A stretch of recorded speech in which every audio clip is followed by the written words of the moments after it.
Nails, hair, hips, heels, ass, fat, lips, real, purse, full, big bills, bitch, I'm a big deal. Legs, face, eyes, thin waist, thick thighs. You, me, you, wish, new phone, who, this. Hey bitches, it's Holland. What's good? So, I usually don't upload unpopular opinions that often, usually about once a month. But after seeing how you guys blew up my phone with comments and subscriber notifications last week, I decided to strike while the iron is hot and make another K-pop unpopular opinions video this month. Oh Lord. Again. Again. Nothing new, nothing changed, same old shit. You're welcome. So, without further ado, let's get into these opinions and predictions.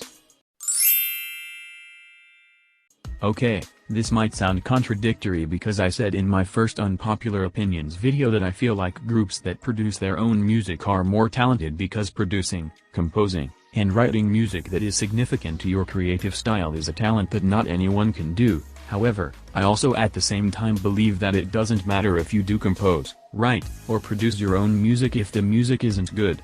For example, I respect B.I. for being able to produce and write a lot of iKON's music, but to me his skill doesn't matter because I personally don't like their style of music. I do wholeheartedly believe this because CLC is a very well-rounded group. They have a very strong vocal line, rap line, and dance line that doesn't outshine each other, and they are all extremely talented and have the support of a major label behind them. However, because Cube wouldn't promote CLC as much as their other groups, they still have yet to give them a full-length album, and they literally just turned their first music show in with No this year. The fucketry is so real in these streets. The reason I think this is because mainly when Bon Chocolate came out, I was streaming that shit for about 4 months straight. This song just sounds very musically appealing because of all the layers and depths of the instrumental, and I could literally spend all day listening to the song, examining and discovering all the layers to this beat. Meanwhile, with Adios, the only part I like from the song are the rap verses, and the choruses just sound super generic to me with the members chanting in unison. Here's what I mean.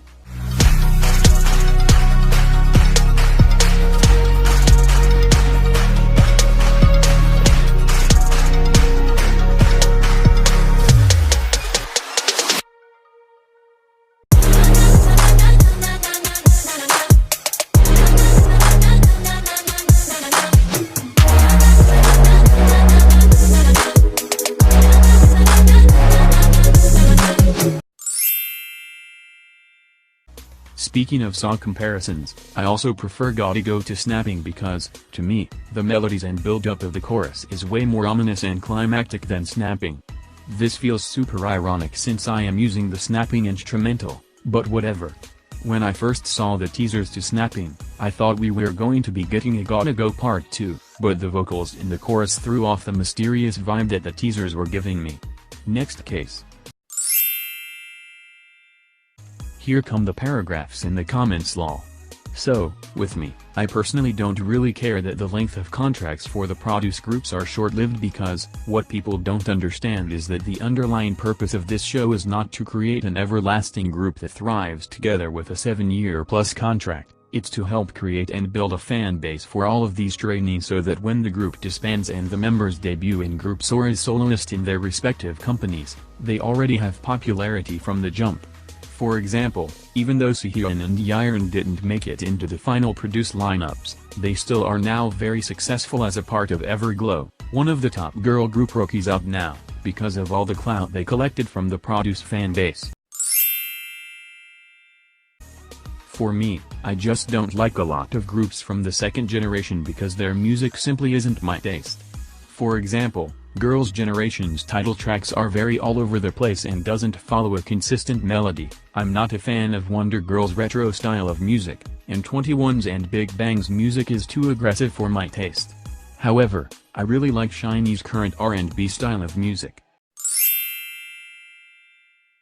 I'm not saying that they have to go back to another bad boy concept, but it just feels like Red Velvet have been spamming us with Red concepts or Red mixed with Velvet concepts, but never a purely Velvet comeback like Be Natural or Bad Boy.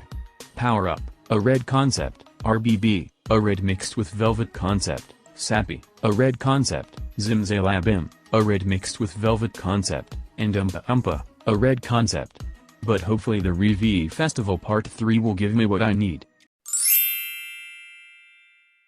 Lately, GOT7's comebacks have not been getting that much attention, mostly because I feel like, even after all this time, they still haven't solidified their own music sound. For example, when you listen to a Twice, Red Velvet, or EXO song, you can clearly see that they have their own styles of music. Meanwhile, if you go through GOT7's discography, their music concepts are all over the place and very experimental. Plus, now that Stray Kids have debuted and GOT7's contract is almost expired, I could see GOT7 either disbanding or some of the members, Jackson, not renewing their contracts with HYPE. The reason I think this is because most groups in this generation have their own specialties but are usually weak in other areas. For instance, Everglow's rapping and dancing outshines their vocals, Stray Kids' rapping and dancing outshines their vocals, TXT are good at dancing but not as good vocally or when rapping. However, AB66 are equally talented in all aspects, they have amazing rappers, vocalists, and they can all dance very well. This is honestly a fact. If you look at these backup dancers, they have way more challenging and aesthetically pleasing choreographies than the actual members or soloists. A major example of this is Chungha's Chica or BTS's Euphoria. Okay, since in my 4th generation K-pop video I said my favorite female vocalist was Minnie, I decided to contemplate who was my favorite male vocalist and I chose Dewey from AB66. The main reason why I chose him was because he sort of has that same feminine inflection in his voice that Jimin from BTS has, except his range is slightly lower. Also, his tone of voice while singing is very soft yet powerful. For example, in the chorus of Breathe when the instrumental disperses only displaying Dewey's vocals shook me to my core. The reason why Halsey didn't get more lines in Boy With You is because, think about it, this song is a title track, so they'd have to perform this song at basically all of the concerts for the Speak Yourself tour, meaning if Big Hit actually gave Halsey a significant amount of lines, BTS would barely be able to perform the song live or they'd have to give her lines to among the members. So instead they just chose to give her little lines as possible so that they don't have to do all that. Next case. I have 2 words, anime music.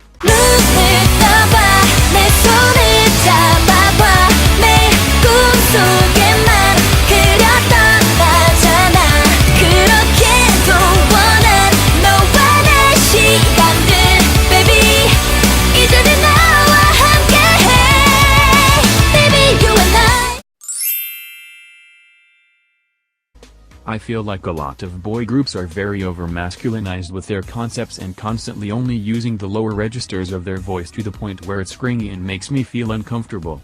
For example, I did not like Tease's latest comeback for this reason. Not saying that I want them to sing in head voice and falsetto all the time, but I would like a mix of both to keep things interesting. I remember seeing this opinion once while watching an Unpopular Opinions video and I agreed wholeheartedly, so I'd like to bring light to this topic as well on my channel. I feel like just because someone is a main vocalist, main rapper, or a main dancer doesn't mean they should get the most lines. I think that because they are the strongest in their group at vocals, rapping, or dancing in their group, they should get the parts in the song that are more difficult instead. Okay, this is the end of the video. Thanks for watching. Be sure to comment, like, and subscribe. And remember to stay snatched.